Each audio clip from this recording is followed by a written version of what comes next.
So once again, welcome and thank you for joining us this Friday morning for Follow-Up Friday.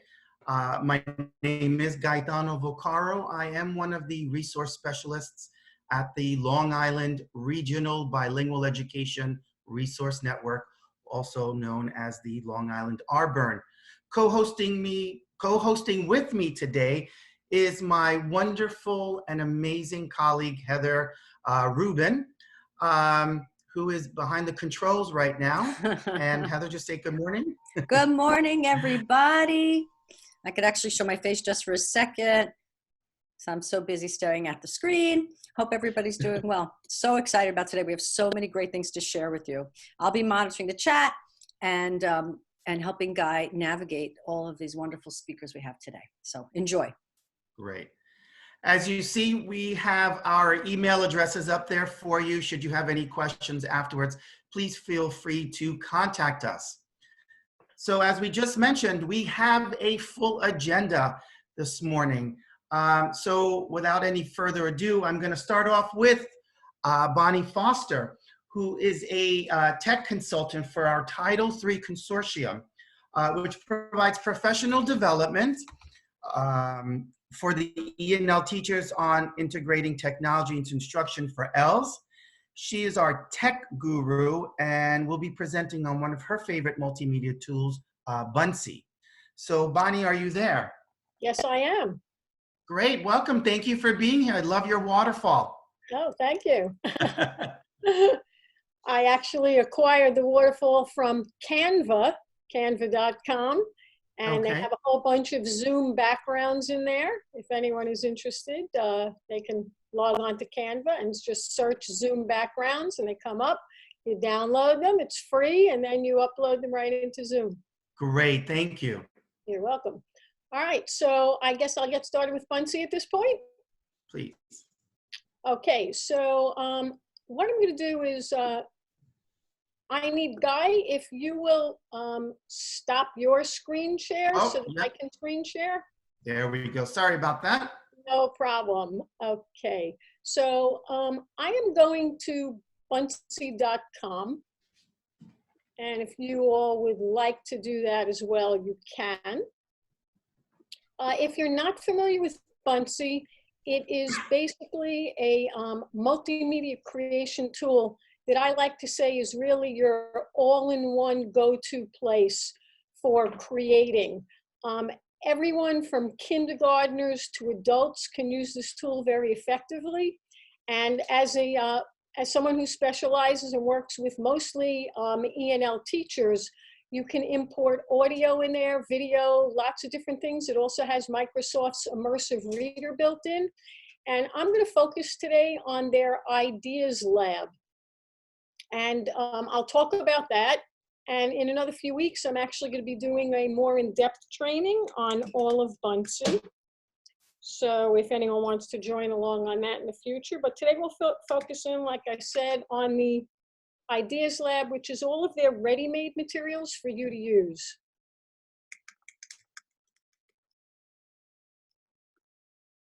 So sit tight while I just log in here.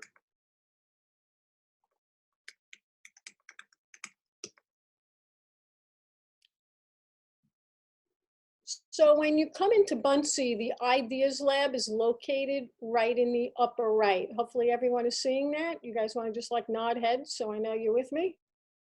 Yes? We're good? All right. So I'm going to click into the Ideas Lab. And as I mentioned, sometimes when people first start using Buncee, they're not really sure what they should create. It's very much PowerPoint-like, Google Slides-like, but it really gives you a tremendous amount of flexibility in terms of creation. But if you're not a person who wants to create from scratch, they have hundreds of templates and ready-made lessons already built into the Ideas Lab. So you can search for an idea in the upper left. If you have a topic that you want to look for, you can search for it there. Or you can also filter your topics. On the left-hand side here, you see filter by topics, and they have lots of different areas here. App smashing, art, arts and music. You can kind of scroll through English, featured things, events, greeting cards, holidays, school communication, science, social media, social studies, language learning, lots of different areas you can search on, as well as you can filter by grade levels also on the left. So you could choose elementary, middle, or high school, all right? Now, as you're looking at the Ideas Lab, and I'm just on the main home page here, you can see, they give you a title, they give you kind of the way, a preview of how the slides would look, and a description of what they are. And many of the items are made by Buncee staff. Some are also made by teachers, and teachers, here's one right here from the Minerva School District, wherever that is, okay? People share their items that they make if they really are proud of them and they think it'll be of use to others. You can send them to the Buncee staff and they will post them in the Ideas Lab. So right now what I did was I bookmarked yesterday 3 lessons that I kind of wanted to go over with you, and I chose them for some different reasons. So the first one that I bookmarked is Learn Your ABCs with Alpha Buncee. All right, now, if I'd like to, I could just click right on the thumbnail there and I could just go through the slides just to see how they would look. And this one is literally the alphabet, and this would be great, again, for your really lower learners, K to maybe 2. And this slideshow is, this Buncee, as they say, is really completely made for you. But the reason I like it is that what you can have your students do is you can have them add audio to all of these pages that are ready made. So again, it helps with their understanding of not only the items that go with the alphabet, but helps with their vocabulary skills as well. So I'm going to show you how to use that right now. So if I just say, view this, and I click into it, since I am logged into Buncee, okay, here's a little message that comes up: translate your Buncee text, customize reading. And if I wanted to learn more about that, I could. I'm just going to close that. That's about Immersive Reader, which I'll show you in a few minutes. So when I want to use this Buncee, what I do is I click copy in the upper right. And once I copy it, it then asks me, what do I want to do? Do I want to view it or edit it? I'm going to click on edit, just to show you how this would work for your students being able to add things. So all of the slides open up on the left-hand side, right? And now if I wanted to add audio to this, I would click on, let's say the apple. And now hopefully you're still seeing at the bottom of my screen where it says audio. If I click on that, the recording tool comes up. And it's asking me to allow my mic. I'll say allow. And now I hit the record button and I'll say the word apple. Apple. And I simply hit stop right there. It's showing me that the recording is there. And if I say upload, it's going to attach that audio file and then say add. I can listen to it, by the way, and preview it to make sure it's working properly. Apple. If I don't like it, I could remove it, re-record, but I'll say add. And now the audio is attached to the apple, and your students can just click on each item and again choose audio and record. How do I know that it actually worked? What I do is I go to my preview mode right here at the upper right. I click on there. And now you're going to notice there's a little play button on the apple itself. So when I click on that, apple, there it is. So your students can record any audio throughout all of these pages, or actually any Buncee that you share with them. And as I mentioned, it's great for showing their understanding, their vocabulary enhancement, their speaking abilities. All right, so that's the first one that I was going to share with you guys, adding audio. The next one that I've bookmarked is going to highlight Immersive Reader. And is everyone still seeing everything I'm doing here, hopefully? Yes? Good. All right, so I pulled out a more of a middle school lesson this time. And this is all about President's Day. So again, I'm going to click in here. And the reason I'm using this is not only, again, is it a higher level, but it's also going to give us a lot of text in here to be able to showcase how the Immersive Reader works in Buncee, which is going to be great, again, for your E&L students. So there are 6 slides in this Buncee. If I wanted to actually copy it and edit it, I could, but I actually don't have to in order to use the Immersive Reader. So I'm going to just go to the next slide because there's. So Bonnie, while we're going into Immersive Reader, this is a good time to ask, some people in our chat are asking, does each student need an individual login for Buncee? Okay, so yes, they do. And there's a couple of different ways you can create logins. And again, I would cover that when I'm doing the full hour. You can create the classes yourself and add your students and create their logins. You could also import them from a CSV file, or you can give students a code to join your class. And then, you know, depending on their age level, obviously, if they're like K-2, you probably wouldn't want to do that. If they're a little older and you think you can handle it, you can give them a code and then they would put in their name and choose their password. For the younger ones, they also have the ability, instead of typing a password, if you're setting that up for them or they themselves, they could choose 2 pictures to use as their password. They call that simple login. So they could click on, you know, a little dog or a cat or whatever. There's a bunch of pictures they could choose from, you know, little photos. Okay, hopefully that answers that. All right, so right now I'm on this slide and I'd like to check it out in Immersive Reader. So the Immersive Reader tool is at the top. It looks like the little pages of the book with the speaker eye, the audio icon. And if I click on that, it's actually going to open up the page of the Buncee. Now there are some Immersive Reader little tips and tricks here. So you can adjust the voice setting right here. And I find on the speed for like E&L, I usually drag it down to 0.75. I find that's a good speed. Some of the faster speeds I tend to find are a little too fast for the E&L audience. And again, you can choose whether you want a male or female voice. So that's a little bit of that. You've also got in the upper right here, there are different you know, text preferences. You've got some grammar options. This is really cool. If you want just certain parts of speech to be highlighted, you can turn those on and off. So if I wanted, you know, a noun to be highlighted, nouns, or if I wanted just verbs to be highlighted, you'll notice how the colors change. And you could also adjust those colors in the panel over here. So you could choose any colors you'd like. So right now I'm just going to turn that off. And you can also have it separate syllables for you, which sometimes is very helpful, again, with our students. And then the last option up here on the right are your reading preferences. And picture dictionary is turned on, so that's always a good thing to have if a student isn't sure of a certain word. Again, depending on the word, not everything has a picture that might go with it, but you could turn that picture dictionary on. And I usually turn on the full document. Let me just choose a language. I'm just going to choose Spanish here, and it will translate into all these different languages that you see here. I will pick Spanish, and I'm going to turn on for the entire document. And now you'll see what happens. First of all, it's translated into Spanish, and it can.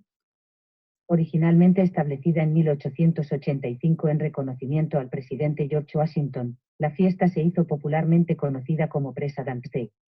And then at the very top of my screen where it says original, I can just toggle it right back to English. So your students or even their parents can assist and help them going back and forth to the English, and it'll read it in English too if I hit the play button. Originally established in 1885 in recognition of President George Washington, the holiday became popularly known as President's Day.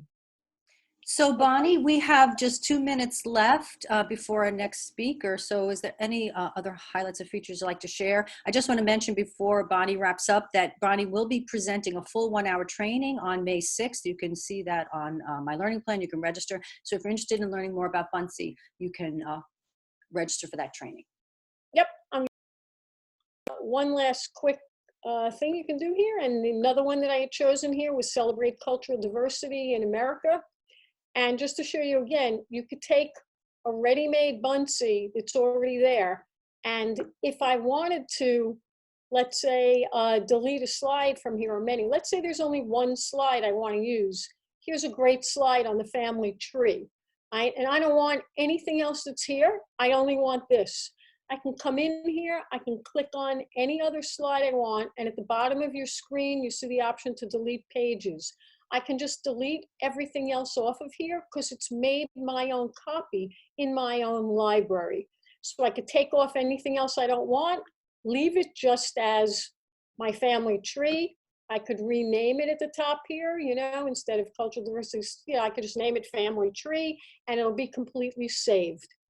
So my takeaway, hopefully, on this is that Buncee is a great tool to use with your ENL students. As I mentioned, everything K through adult. You could find all types of things here. It contains tons of animations, graphics. You could create your own videos, upload videos, link to websites, almost anything you want to do. It's the one-stop shop for creation for your students. Okay, so I hope you enjoyed that. And as Heather said, I'll be giving a 1-hour tutorial in a few weeks on it. If you want more in-depth, really how to learn how to use it, create your classes and all that stuff. All right, thanks for listening. Great. Thank you very much, Bonnie, for presenting that. And we look forward to your 1-hour presentation, which people can register on my learning plan for May 6th. So next, what we have on our agenda, we have Sarah, who is a Long Island teacher at the high school level and holds her ENL and administrative license. She currently co-teaches sophomore English and 2 senior English electives. In addition to that, she also teaches both an emerging and a transitioning ENL class. And I've had the pleasure of working with Sarah through the Puerto Rican Hispanic Youth Leadership Institute. So Sarah, thank you and welcome. Thank you.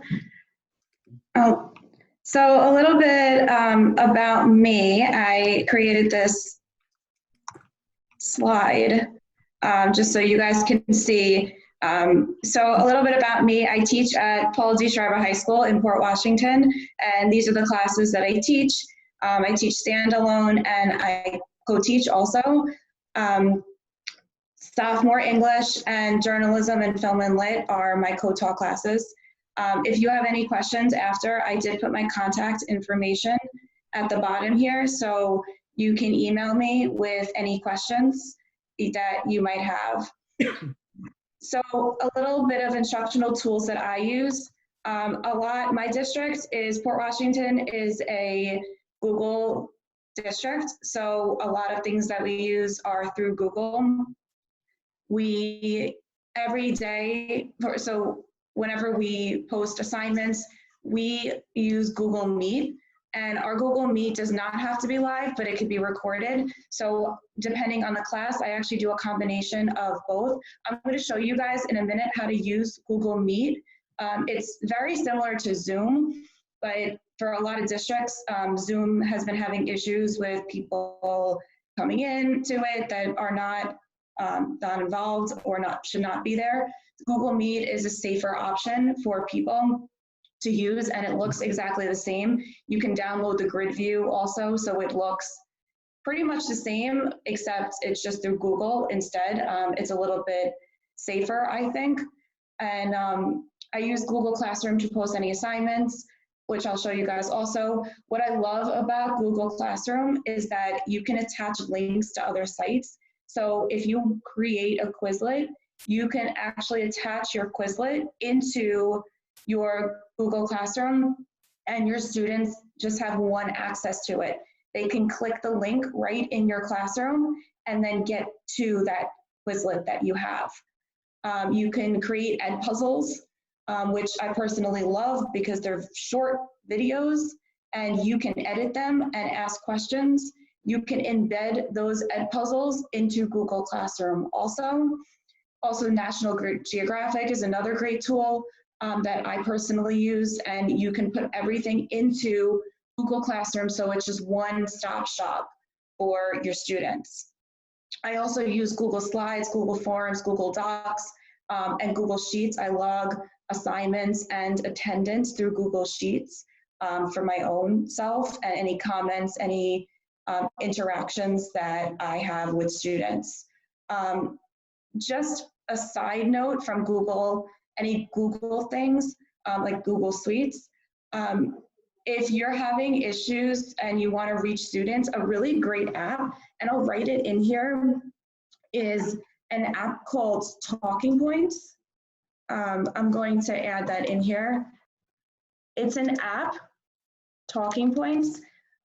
It's an application that you can put right on your phone, and it's a great way. I teach high school, so it's a great way to communicate with your students through texting without giving them your cell phone number. It gives them, I don't even know what number it gives them, but it gives them a different phone number, and you can actually text your students through it, and it translates the message into any language. So you can so when you put your student's phone number into the app, it actually will translate for you, which is really great. That app has been really helpful with my high school students. They have really taken to it, and it's easy to use, and it just feels like you're just texting them the homework, or if they have questions, they can easily communicate with you. That's been a huge thing for us in the high school, and our students seem to like it because it's kind of like talking to us in person, but except we're not there. So this is how I set up all of my lessons. I'm going to show you guys a lesson that I do, but every lesson that I set up is the same way every single time. For L's, it's great repetition, because that way with every lesson they do, they know what they have to do. And the setup is the same, so that way it's familiar to them.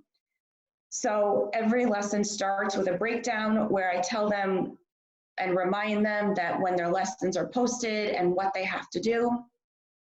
Then I always do a do now review with them, so that way they can go back to their previous lesson and we can go over their do now. They can see if they got their answers correct or not. Then I give them a new do now, and I set a timer to give them time to complete it. Then we do a homework recap, and then I always give them new vocabulary for the new lesson. I read with them together, and then I give them homework. Now this is either live or taped. I do a combination of both, and when I do it live, I try to do it at a time where I have the most students that can get at the time, but I also record it. I also have a recorded version to post. I do not record when the students are in there. I think that's important because it can also go against student privacy. So with Google Meet, I'll start with that. Google Meet is great. All you do is go to meet.google.com, and then you join or start a meeting. So you click that button, and then you have to give it a name. So I'm just going to call it ENL for right now, right? And I press continue. When you do it live, you can do it too. I'll show you both ways. It's gonna start the camera. It's not gonna let me do the camera right now because I'm already on Zoom, but normally you can. It will set up your camera immediately. You then press join now, because you want the kids to join, and you can join with join with phone. So you're going to press join now, and it's going to give you these codes. You can actually, for your students, you can copy this link and put it right into your classroom for the students. They can also call in, so you can copy all this information and you can post it into your Google Classroom for your students. So all they have to do is click the link and they can join your Google Meet. What is important to remember with Google Meet is you want to be the last one in the Google Meet. So you want to make sure that all the other students can press end call before you get out, because I believe with Google Meet, if you don't, the students can have conversations after. So you don't want that to happen. So I can click this, I can add it to my Google Classroom, and then I have access here. I have here a grid view that you can see. It tells me how many people are in it. If it's just me that is sharing and I want to record this, these 3 buttons on the bottom here for more options, it gives you the option to record. So you press record meeting, it asks for consent, you press accept. I'm not going to do it right, I'll show it to you actually. It'll give you, it says recording will start soon, and then it becomes red. Once this becomes red, it actually will record it, and then when you end it, right? When you press these again and press stop recording, the recording will save into my Google Drive.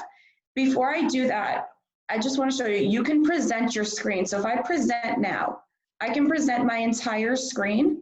You click the screen and press share, and it works the same way. So now I'm presenting, and I can go into a lesson. So this is a lesson that I've done with my students. It tells me I'm presenting to everyone, and I can actually share this lesson and show the students the slides just as if they were in the classroom. So we can go through it, check Google Classroom, right? This is my breakdown for the students, and I'm able to present anything that is on my screen to the students, which is great.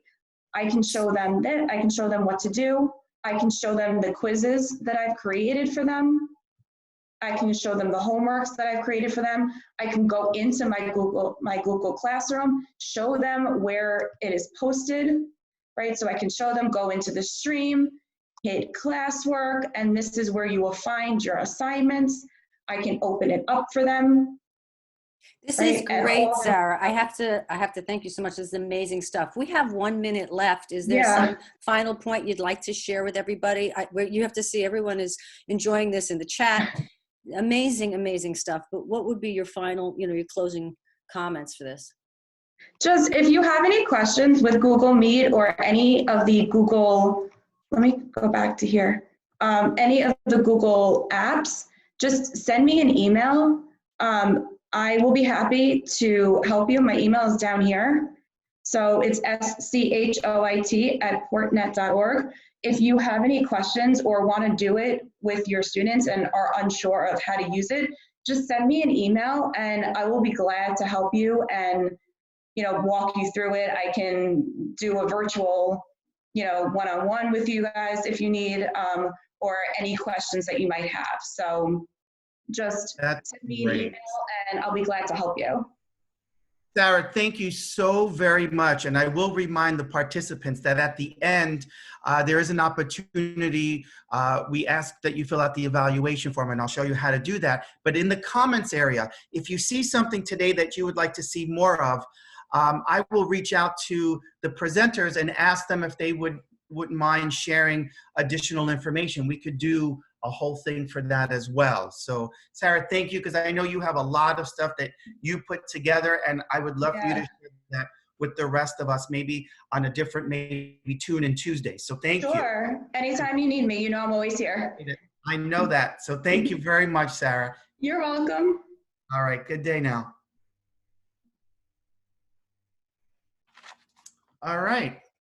So next we have Suzanne Chavez. Go ahead, Heather.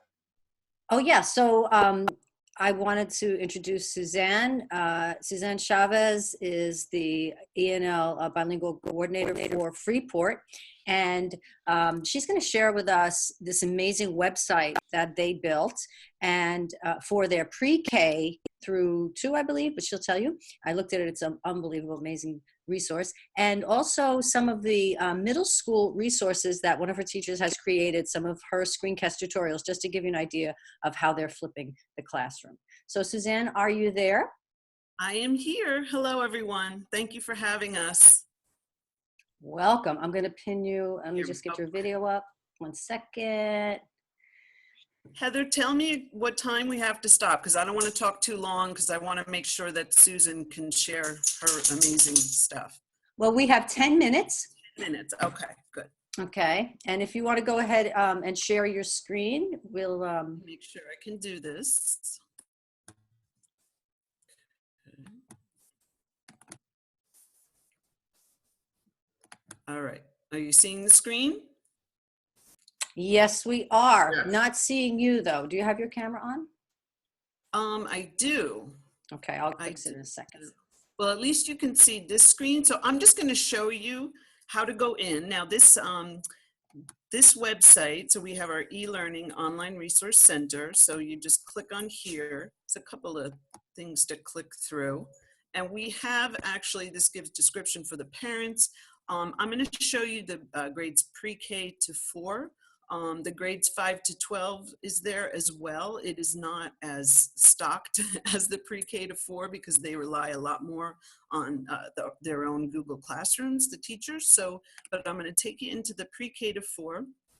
So basically, the idea is that the students are supposed to be doing the work that the teachers push out to them first. That's the priority, those lessons. But this site is available for the teachers to refer students to and for them just to engage in additional meaningful learning activities. So you'll see that that we have, you know, different areas.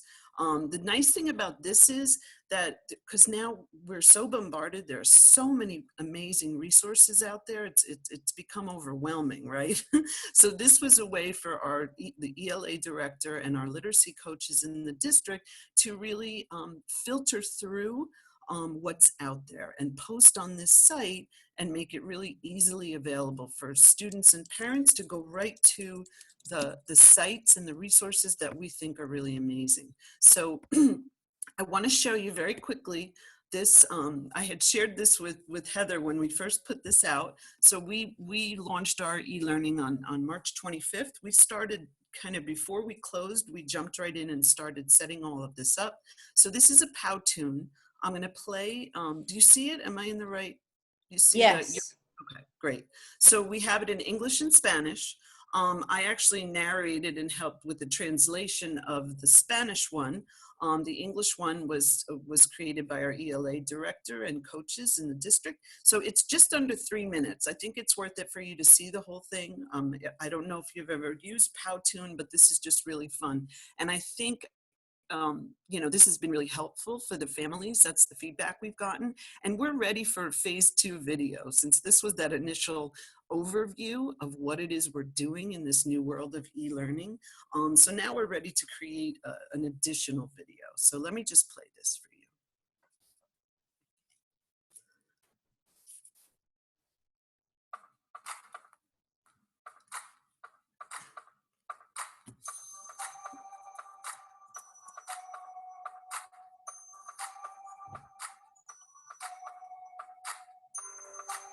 You hear the sound, right?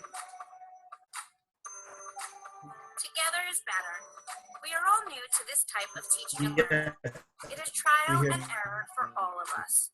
So give yourself a pat on the back for trying. It will get easier every day.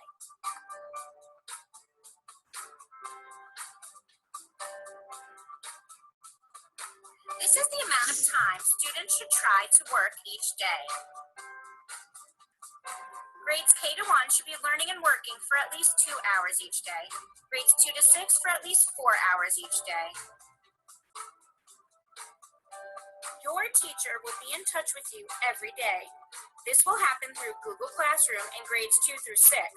Grades pre-K through 1 teachers are reaching out in different ways, but you will get lessons sent every day. If you have not heard from your teacher, you should try to contact them or the building principal through email. If you need additional help, please contact us at elearningsupport@freeportschools.com. What should this time look like? There will be a mix of digital and paper learning. Start with your teacher's daily assignments. These should be your main focus each day.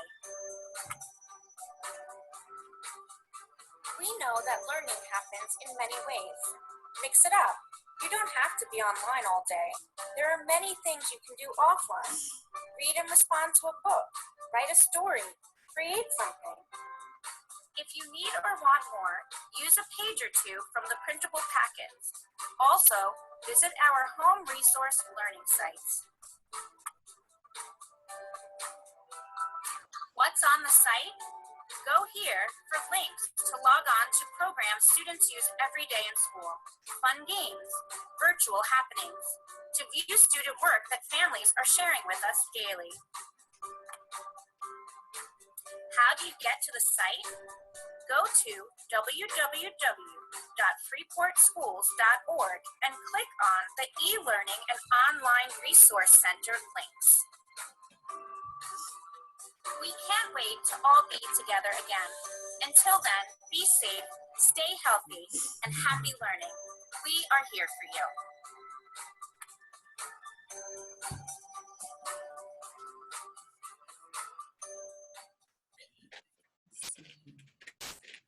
That was amazing. Do you like that? Now, Oh my God, I would love to learn how to do Powtoon. That was absolutely amazing. so I can't, I'm having a brain freeze here. I can't minimize it because the little, there we go. Okay, I think I got it. Okay, so I'm glad you like that. Again, that's a Powtoon. And very quickly, I wanted to show you a couple of other things here, and then I'll give the floor to Susan. So we do have a resources in Espanol for the students and the families. We are really working on putting more on here. Just learned how to work in Google Sites, which is really wonderful. It's a little tricky, but we're adding to this. So we have links. We have these are Wonder Read Alouds that they're doing at the Atkinson Intermediate School. They're reading a chapter in Spanish from the Wonder Book. Over time. We have packets that we had given out. So these are paper packets that the families can look at and use if they need additional work. I think that where we're getting the most traffic, because the director keeps track of where everyone is going on the site, the most popular areas of the site are the daily read alouds and the virtual happenings. So I just have to show you this. So the idea of having really, it's the closest thing to live instruction that you can get without it being live. Oh, let me see here. Where is it? And the students love these. The teachers can refer them to the daily read alouds and then discuss them with them. So you will have a video of a teacher or someone else in the district, and it's not loading, but it should be right there. And then this is a Google form with questions about the book. So then this is submitted on the bottom. So right there in the green square, there should be a video of a teacher. I don't know why it's not loading that quickly. Oh, there it comes. Okay. So this one is one of the librarians reading the story, and then there are the questions to go with it. So I think that's pretty wonderful. There we go. Now, Suzanne, this is just amazing. I'm so sorry to interrupt you, but we are running a really tight schedule. Okay. I know you had one more thing to share, but I would love for your teacher to also have an opportunity to show her work. Okay, good. I am done. I'm just going to quickly click on virtual happenings. So this takes students to all kinds of other amazing resources. So that's where, the sites that have authors presenting things every day, like drawing lessons from illustrators, and all kinds of like field trips and things like that. So that's that. I just wanted to share. So I'm going to hand it over to Susan. I'll stop sharing my screen here. Who's been doing amazing things with her 5th and 6th grade ENL students. So go ahead, Susan. Sorry if I talk too long.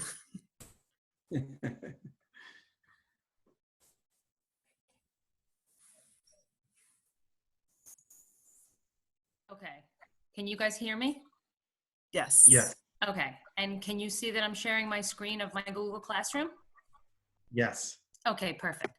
All right. Zoom is new to me. I do Google Meets, so I agree, like with Sarah, I'm a little more savvy that way. One of the things that I wanted to show you, first of all, I teach 5th and 6th grade ENL students. Primarily, they're anywhere from transitioning to expanding. I have a few newcomers that have been thrown in there because they've made such growth, which is fantastic. So before we left, before this pandemic shut us down, I was working on the Breaking Barriers module in 5th grade, and I was working on the Hero's Journey module in 6th grade, just to give you a little background. So unfortunately, I was reading the book 90 Miles to Havana in 6th grade, and we're doing that paralleling the Hero's Journey. So the children didn't have their books with them when we shut the schools. So I downloaded an audio version of the book for the students and put it into the Google Classroom. Some kids had trouble accessing it. So what I've had to do now is every day I've had to record myself reading a chapter to them. And that's fine. I think they prefer my voice anyway, so it's been working out. What I've been trying to do is keep it consistent with what we did in the classroom. So everything that I put into the Google Classroom, every Friday, I do this flashback. In my classroom, I used to do it Flashback Friday, and they would come in, and on the door would be a Post-it note, and there would be a dry erase board with a question. So, like, if you could see this was today's question. I happen to have a dry erase board in my house. So every Friday, they still see the flashback question. So that was important to me to keep it consistent. The other thing I've been doing is I use Screencastify. This is how I do my recordings. I know Screencastify is free, but there's a limit on the time recording. So I ended up just paying the money to get the upgrade. I don't have a limit on my recording now. So what I've been doing is I record the chapters every day and post them. But this was a lesson I wanted to show that I did about pitchforking their writing. They're working on writing pieces right now about their road of trials, and then they're going to be entered into the Rosen Share Your Story contest. So this is what it looks like.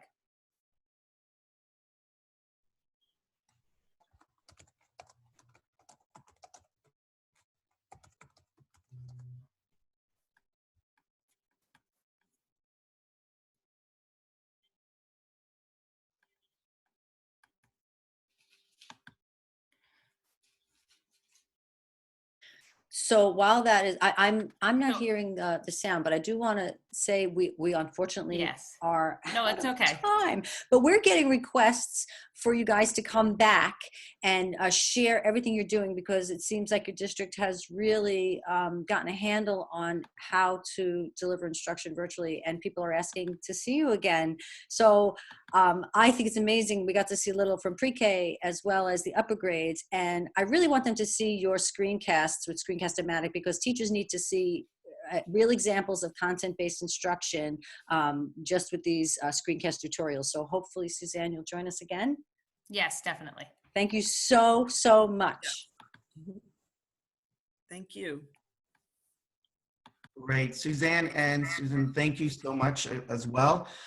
Next up, I would like to present another teacher from a Long Island school district, Ian, who works in a large district. He's certified. So more of his sections are teams. So Ian, are you there? Yes, hi, I'm here. Sorry, guy, I just missed some of what you were saying. I think it might be my internet going in and out, but I'll give you a little information about me. I work in the Brentwood School District. I teach 9th and 10th grade. 4 of my 5 sections are ENL global classes. So I teach 1 Global 9 ENL, and I teach 3 Global 10 ENL classes. So I'm going to share with you what we have been doing at Brentwood. We've been using, I'm just going to try to share my screen real quick. All right. So we have been using Microsoft Teams. Can you guys see that? Yeah, we see that, Ian. Okay, good. So I'm not going to show everything just for privacy purposes of the students, but I'm going to give you guys a little idea of what we've been doing. So we use Microsoft Teams, and that's through the Microsoft 365 platform. Before all this started, the Brentwood School District started using Microsoft 365, which includes Excel, Word, PowerPoint, all of that, but also Teams. So all of the students were put into these virtual classrooms prior to being in quarantine. And the good thing is that they are all able to access their team site by using the email that was issued to them by the school district. So if you can see right here, I can see all 5 of my sections, all of my classes. And then the 2 departments that I'm in are social studies and then the bilingual department here as well. So we just have a little section right there where we can meet up as teachers and kind of have department meetings.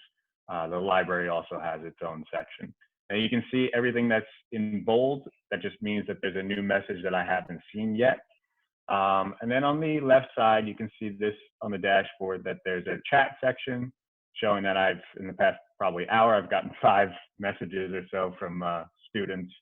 For whatever reason, they might be submitting work or just have a question. So I'm going to just choose one of my classes so that you can see what the platform looks like. This is my period 7 class. It kind of almost looks like a Facebook page. You can see that I can post meeting times. I can post assignments on here. I can just post just pieces of information that I want the students to be able to see. It might be about COVID testing or whatever the school wants us to communicate to the students. I'm going to show you what an assignment looks like that I posted. So this is an assignment that's due at the end of the weekend.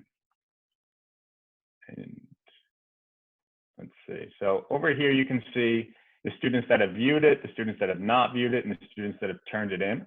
This is what the student view looks like. So the students will have a little bit of an instruction, and then I'll post all of the assignments in both English and in Spanish. So here is a copy of the English document. It comes up as a Microsoft Word document. And it's pretty good because you can just upload any Microsoft Word document that you may have been already using, that you might have printed out and used in class, and you can upload it to the site. I use a little combination of some textbooks that also work from New Visions to get to the students, and then I'll embed videos into my assignments. So if I were to click on this type of video, just for time's sake, I have it open already. I try to pick videos on YouTube that will have subtitles that will be in both English and in Spanish so that the students can switch that over for the English language learners. And then the good thing is that when students are accessing this site, they can just put their answers directly into the Word box wherever I leave my questions. So I'll just show you a quick example of what that would look like.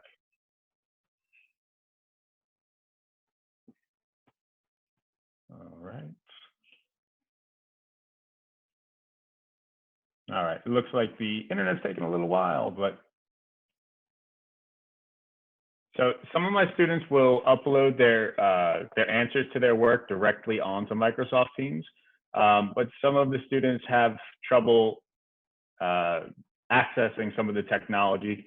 So we also use the Remind app, which I'm sure a lot of teachers are using as well.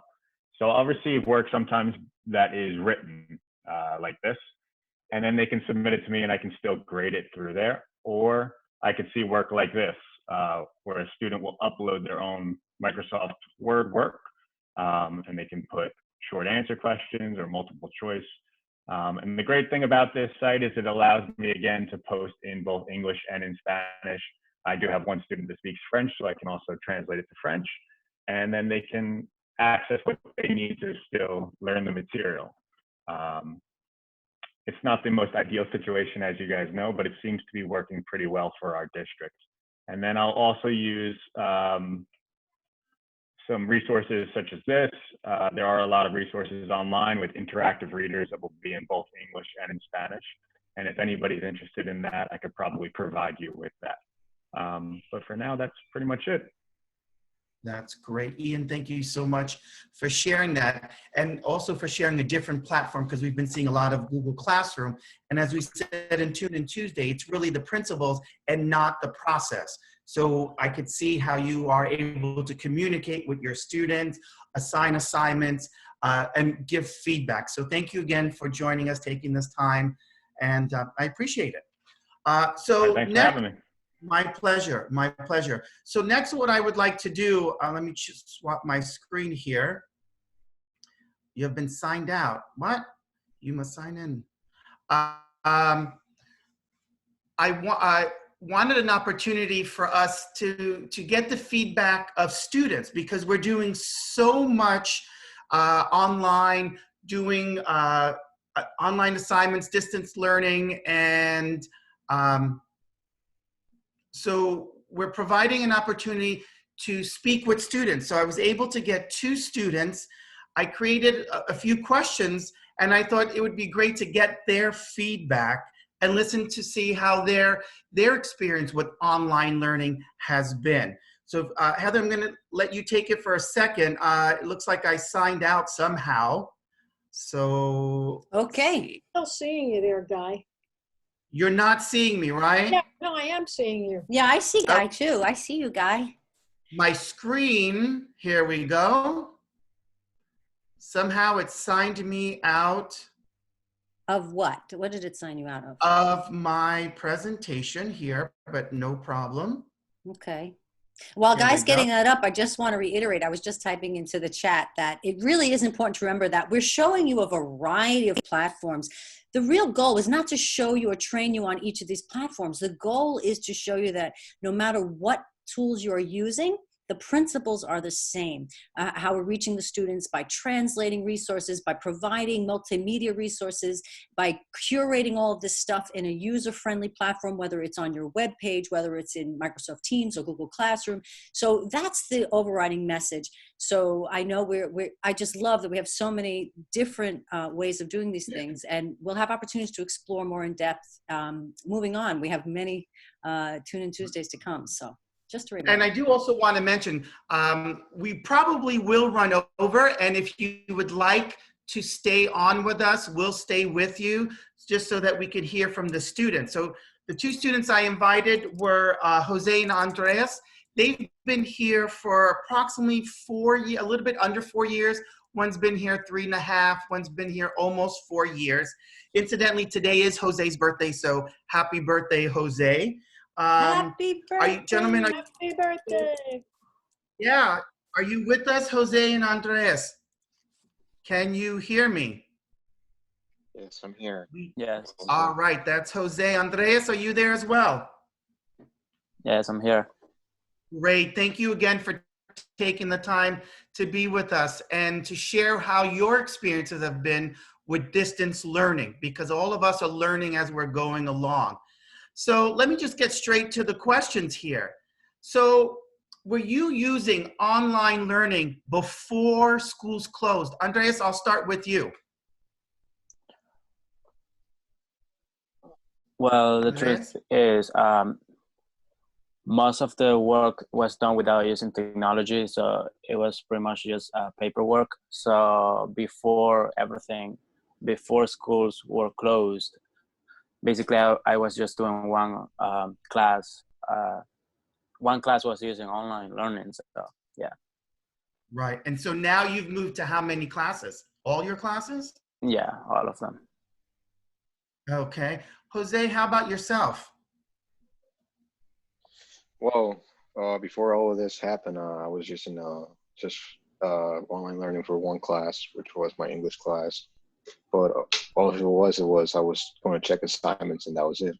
Now I have to check everything like theory, the process, how it's done, and everything else for all my five classes. Which brings me to my next question then. So what were the challenges for you both when you first started remote learning? So you were just checking assignments, Jose. Andreas, you had maybe one class. Now all of your classes are online. What are the challenges that you're facing? Jose, I'll start with you. Well, a challenge I've been really facing is that I do also have to work, because in my family everybody lost their job, and this was like a kind of opportunity to bring some money to the family. But the thing is, I do also have schoolwork. I'm a student, but the thing is, all the assignments that I'm getting, it's not at the same time. And some of my teachers are posting their assignments like 3 o'clock, 4 o'clock in the afternoon instead of the morning. So it's kind of like really, really I mean, all the assignments are not due by the same day, but they give you time to do it. But at the same time, it will be perfect if all the teachers give assignments at the same time. Doesn't matter what your class is. Right. Yeah. Andreas, how about yourself? Challenges for you? I agree with Jose. Like I would say the schedule is the only thing that it doesn't work for me, and I would say it doesn't work for most of the students as well. Some students they are planning to do some stuff, and because they have homework, they need to do homework first, and now they don't have like a real schedule, you know. Right, right. Okay. So speaking about the times that you're getting your assignments, in general, it's kind of hard because it changes from day to day, but in general, how much time is being spent on your online learning each day, more or less? Well, that depends how complex the assignments are, but if it's like a mixed complex and easy assignments, I would say 5 to 6, 7 hours.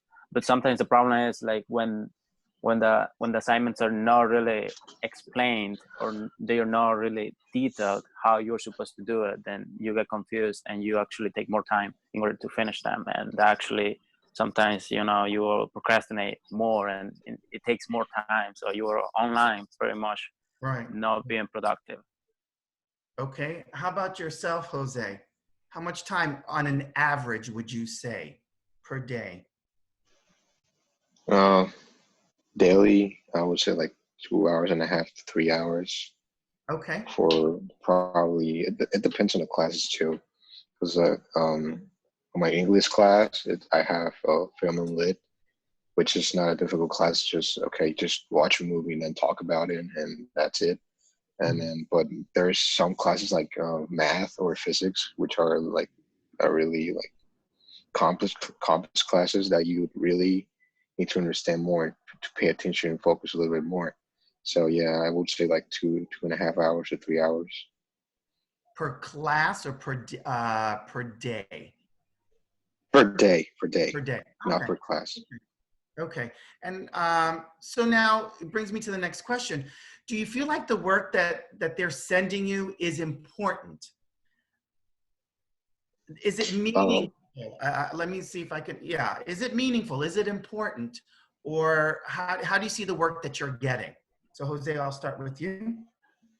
Well, yeah, I mean, every single stuff that you're going to learn or that they're giving you is kind of important. But in my example, I have a teacher, and I have an urban class, which is a social studies class. And at the end of the quarter, at the end of the year, which is the fourth quarter, that's a senior experience class. So we basically do not go to that class, and we're done with that class at third quarter, and we just do our senior experience in fourth quarter.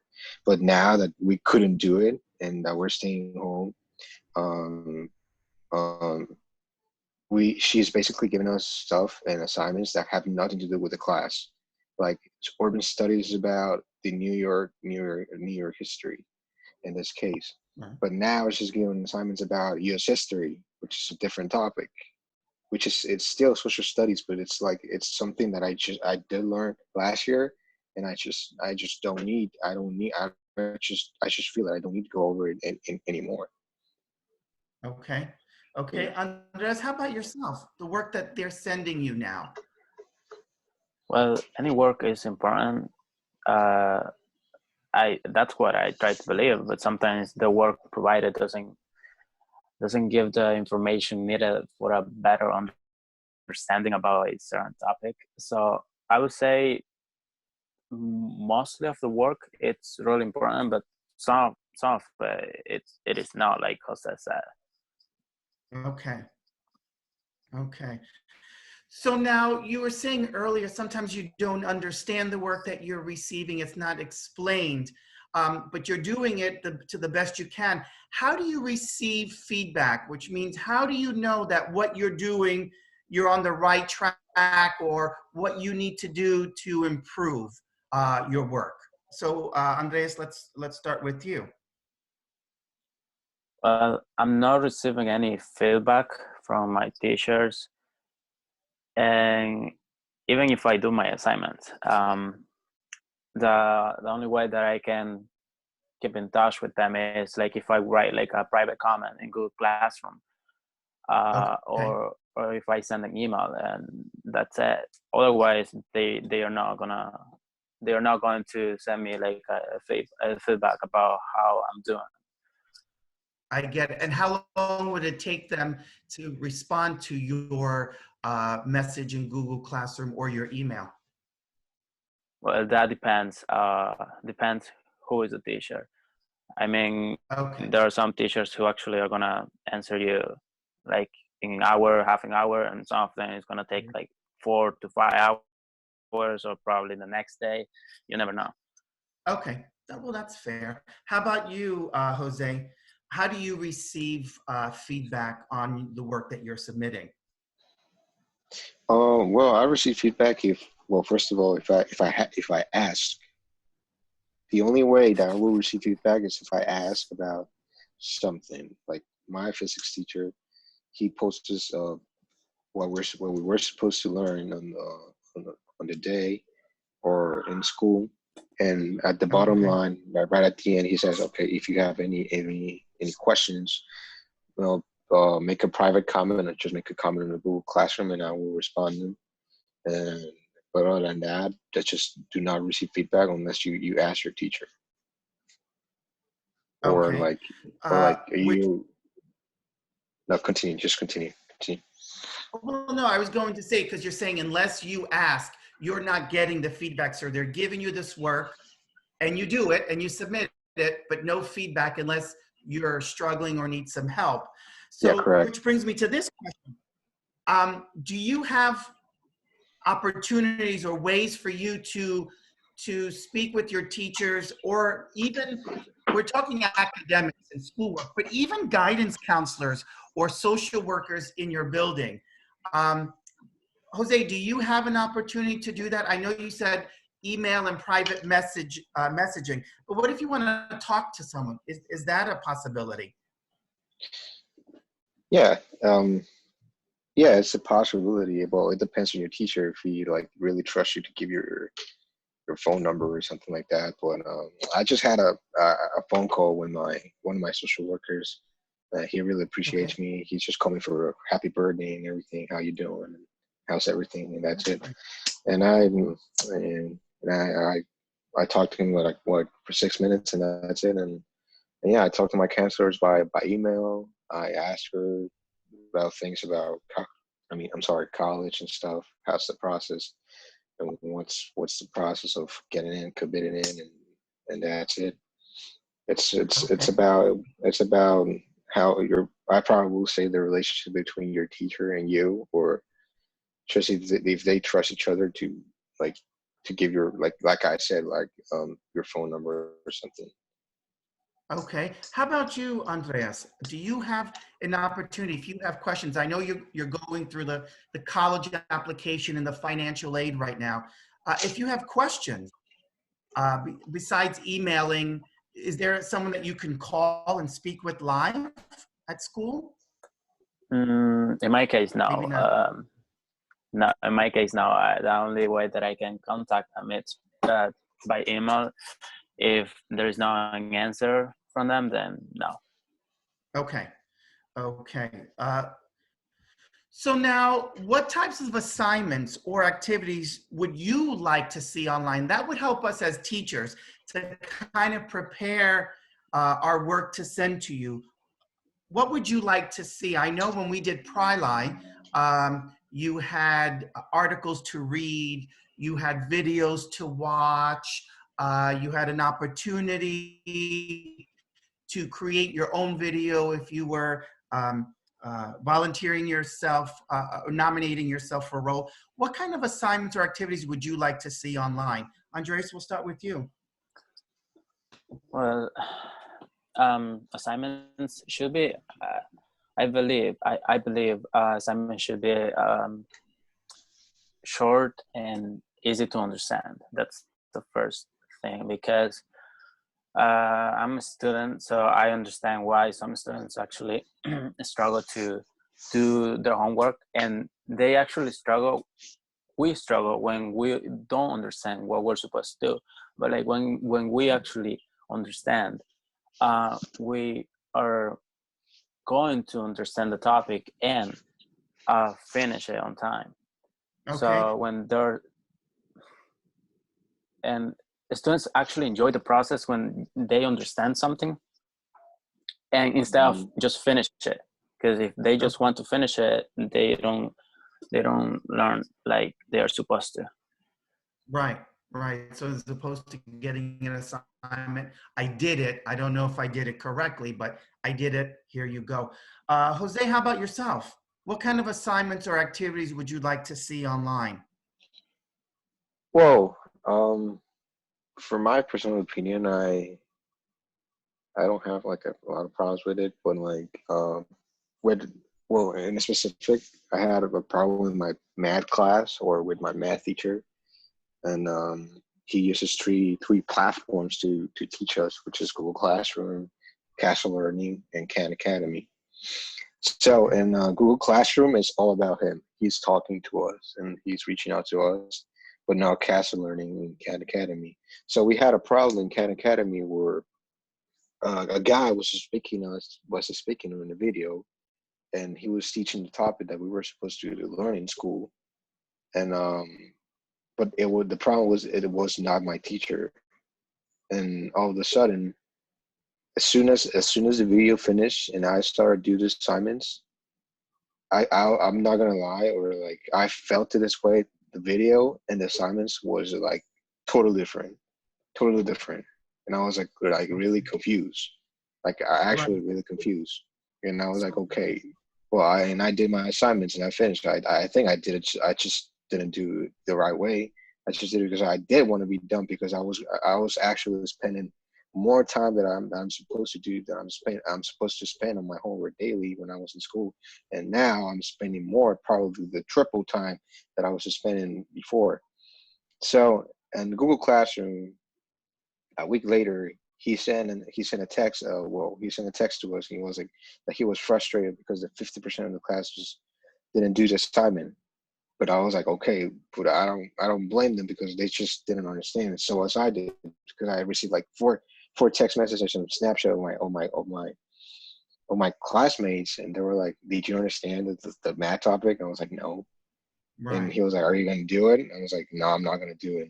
And I was like, "Okay, just give it a try. Just give it a try." And he was like, "Okay." But now all of a sudden, 50% of the class just didn't do anything, and probably it was because of us, or probably I don't know. It was us, or probably it was him, because he just didn't review what the guy on the video was just speaking to us. So reviewing what they're sending. So just to Yeah. recap everything that you've just talked about, so the teachers are listening to what you have to say. What would you like us to know as we continue with this distance learning? Is there anything, last comments that you would like to add for us to know as we're preparing these lessons for you? Is there anything that you can say to just quickly to recap? Andreas, how about yourself? Well, there are some things that I would like to tell them, like to be more active online. I know some of the teachers are actually pretty active online, Okay. but some of them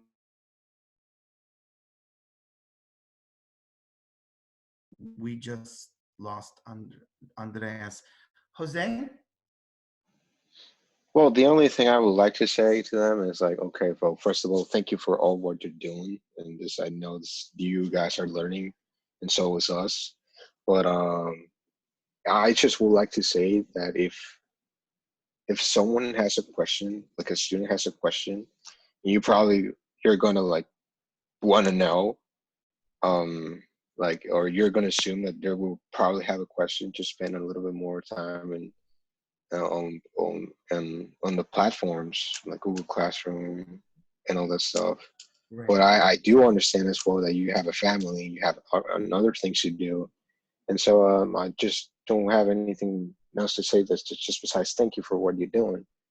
But yeah, I just would like to see some feedback like as soon as possible, or like, because in my case, I was asking one of my counselors. This has nothing to do with class. This is just with college. But I asked her about what's the process now about committing to a college, because I decide where I'm going to go. And I sent her an email like 4 days ago, and still she has not responded to me. I'm like, okay. But like you said, right, and like you said, there are other things that everyone's trying to learn together, students and teachers, and we all have our families. I want to thank you and Andreas for taking the time, for speaking with us today, especially on your birthday. And we all wish you lots of luck with your college applications and with your future. So Andreas and Jose, thank you. We really appreciate your time. And I appreciate all of you that stayed with us even beyond our 11:30 time. Just quickly before you go, I want to let you know, as you registered on my learning plan, if you go back to my learning plan, you see my little arrow here, you have an evaluation form that you can fill out. So if you go to that evaluation form, once you click that button, it'll take you to this screen, Session Workshop Evaluation. We really appreciate your feedback, and especially in the comments area where you can let us know what you would like to see moving forward, how the Long Island Auburn can support the work that you're doing. In the chat windows, we heard all about please bring Sarah back and Bonnie and Suzanne. So let us know these things. Again, want to thank you. Join us next week for Tune In Tuesday at 2, where we're going to be discussing co-planning for the digital classroom. And once again, I'll leave this on board online. You can subscribe to our listserv, follow us on Twitter, and also go to our resource page on our webpage, esboces.org. Once again, I want to thank you for taking your time this morning, spending it with us. Wish everyone a happy and healthy, safe weekend. Thank you. Thank you. You too. Thanks, everybody. Thanks for joining us. Thank you very much.